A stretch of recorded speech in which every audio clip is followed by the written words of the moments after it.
حضرت صلی اللہ علیہ وسلم نے فرمایا، اللہ تعالیٰ قیامت کے دن اسی طرح جیسے ہم دنیا میں جمع ہوتے ہیں مومنوں کو اکٹھا کرے گا۔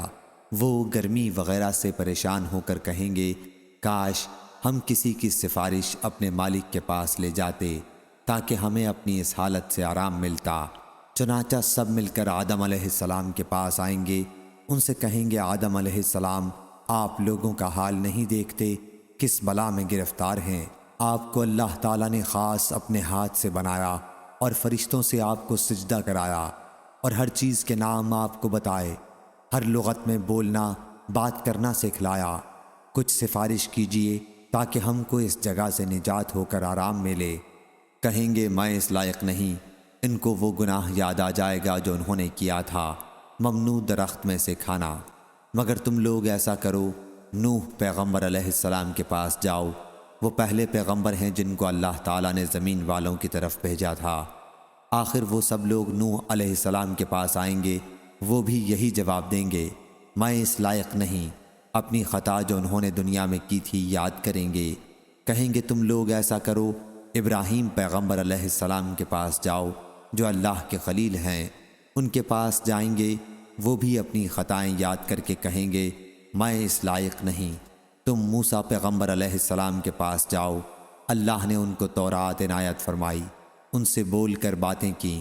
یہ لوگ موسیٰ علیہ السلام کے پاس آئیں گے، وہ بھی یہی کہیں گے، میں اس لائق نہیں۔ اپنی خطا جو انہوں نے دنیا میں کی تھی یاد کریں گے۔ مگر تم ایسا کرو، عیسیٰ پیغمبر علیہ السلام کے پاس جاؤ، وہ اللہ کے بندے، اس کے رسول، اس کے خاص کلمہ اور روح ہیں۔ یہ لوگ عیسیٰ علیہ السلام کے پاس آئیں گے، وہ کہیں گے، میں اس لائق نہیں۔ تم ایسا کرو، محمد صلی اللہ علیہ وسلم کے پاس جاؤ، وہ اللہ کے ایسے بندے ہیں جن کی اگلی پچھلی خطائیں سب بخش دی گئی ہیں۔ آخر یہ سب لوگ جمع ہو کر میرے پاس آئیں گے، میں چلوں گا اور اپنے پروردگار کی بارگاہ میں حاضر ہونے کی اجازت مانگوں گا۔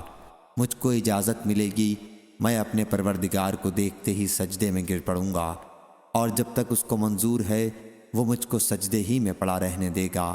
اس کے بعد حکم ہوگا، محمد صلی اللہ علیہ وسلم، اپنا سر اٹھاؤ اور عرض کرو، تمہاری عرض سنی جائے گی، تمہاری درخواست منظور ہوگی، تمہاری سفارش مقبول ہوگی۔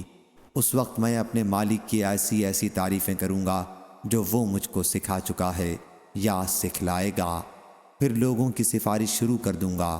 سفارش کی ایک حد مقرر کر دی جائے گی، میں ان کو بہشت میں لے جاؤں گا، پھر لوٹ کر اپنے پروردگار کے پاس حاضر ہوں گا اور اس کو دیکھتے ہی سجدے میں گر پڑوں گا۔ جب تک پروردگار چاہے گا مجھ کو سجدے میں پڑا رہنے دے گا۔ اس کے بعد ارشاد ہوگا، محمد صلی اللہ علیہ وسلم، اپنا سر اٹھاؤ، جو تم کہو گے سنا جائے گا اور سفارش کرو گے تو قبول ہوگی۔ پھر میں اپنے پروردگار کی ایسی تعریفیں کروں گا جو اللہ نے مجھ کو سکھلائیں یا سکھلائے گا۔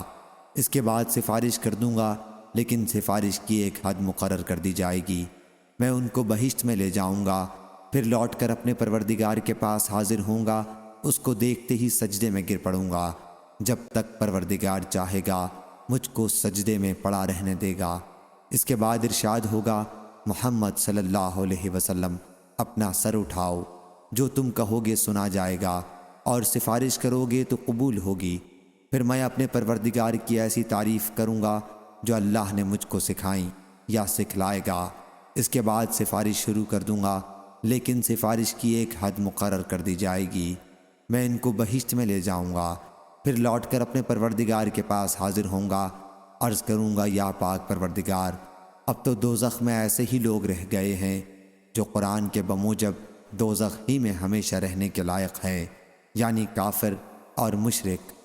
انس رضی اللہ عنہ نے کہا، حضرت صلی اللہ علیہ وسلم نے فرمایا، دوزخ سے وہ لوگ بھی نکال لیے جائیں گے جنہوں نے دنیا میں لا الہ الا اللہ کہا ہوگا اور ان کے دل میں ایک جو برابر ایمان ہوگا۔